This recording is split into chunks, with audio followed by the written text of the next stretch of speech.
পটচিত্র নিয়ে আমি বেশ কিছু কাজ করেছি, এখনও করছি। এখন আমি উড়িষ্যার পটচিত্র নিয়ে কাজ করছি। তোমরা কি জানো যে উড়িষ্যার পটচিত্র আর বাংলার পটচিত্রের মধ্যে কিন্তু একটা ঝগড়া আছে। উড়িষ্যা বলে আমার পটচিত্র, বাংলা বলে আমার পটচিত্র। এবার বাংলার পটচিত্র না উড়িষ্যার পটচিত্র, সেই কথা নিয়ে যদি আমি কথা বলতে চাই অনেক ভিডিও বেড়ে যাবে। আর আমার অ্যাকচুয়ালি ভিডিও না বলা উচিত, সেটা ভিডিওর টাইমিং বেড়ে যাবে। যাই হোক, দেখো আমি প্রথম ভয়েস ওভার করছি এই শর্টসে, আমার কিন্তু একটু ভুল ত্রুটি হবে, তোমরা কিন্তু নিজ গুণে ক্ষমা করে দিও, ঠিক আছে? এবার হচ্ছে আমি আসি ছবিতে। ছবিতে যেটা আমি নিজে বুঝতে পেরেছি, আমারও এটা প্রথমই উড়িষ্যার পটচিত্র করা। উড়িষ্যার পটচিত্রের মধ্যে সব থেকে বড় পার্থক্য হচ্ছে আকৃতি বা আকারটা। মানে আমাদের যে পটচিত্রটা আছে, আমাদের মানে যেটা যামিনী রয়ের তৈরি করা পটচিত্র, সেখানে দেখা গেছে যে চোখগুলো অনেক টানা টানা বড় বড় ঘুমো ঘুমো চোখ হয় আর কি। এবং একটা খুবই সাধারণ একটা ছবি, মানে সেটা কোনো মহিলার ছবি হোক বা কোনো পুরুষের ছবি হোক, যাই হোক, খুবই সাধারণ, বা দেব দেবীদের ছবিও খুব সাধারণভাবেই করা।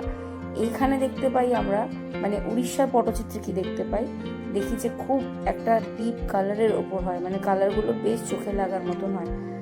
এবং প্রত্যেকটা কালারের মধ্যে একটা বেশ সুন্দর কন্ট্রাস্ট থাকে, যাতে দেখতে ছবিটা বেশ ভালো লাগে।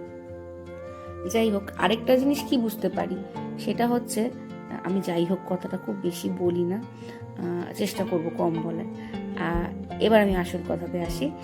প্রত্যেকটা রং করলেও ওটা বেস হিসাবে ব্যবহার করা হয়, এবং পরে সাদা দিয়ে সেটাকে আর কি একটা হাইলাইট করে একটা সুন্দর একটা শেপ বা আকৃতি দেওয়ার চেষ্টা করা হয়, যে সেটা অর্নামেন্টসেই হোক এবং জামা কাপড়েই হোক।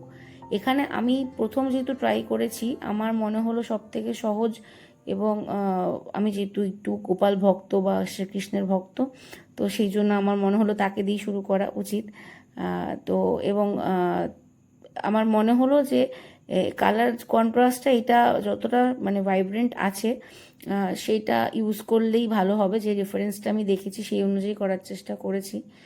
এখানে আরেকটা পার্থক্য আছে, সেটা হচ্ছে এই যে গাছপালাগুলো রয়েছে পেছনে, মানে ব্যাকগ্রাউন্ডটা, যেটা বাংলার পটচিত্র এবং উড়িষ্যার পটচিত্রের মধ্যে একটা পার্থক্য আনে। এবার পার্থক্যটা কি, সেটা একটু তোমরাই আমাকে খুঁজে বলো, তোমাদের কমেন্টের আমি আশা করব। এবং আমি আশা করব যে আমার এই ভিডিওগুলো দেখে তোমাদের যদি কোনো রকম উপকার হয়, তাহলে তোমরা আমার পাশে অবশ্যই থাকবে এবং আমার চ্যানেলটাকে সাবস্ক্রাইব করে আমার চ্যানেলের যে প্রত্যেক কটা ভিডিও তোমরা ওয়াচ করবে। আর কিছু বলার নেই, এবার আমি আসি।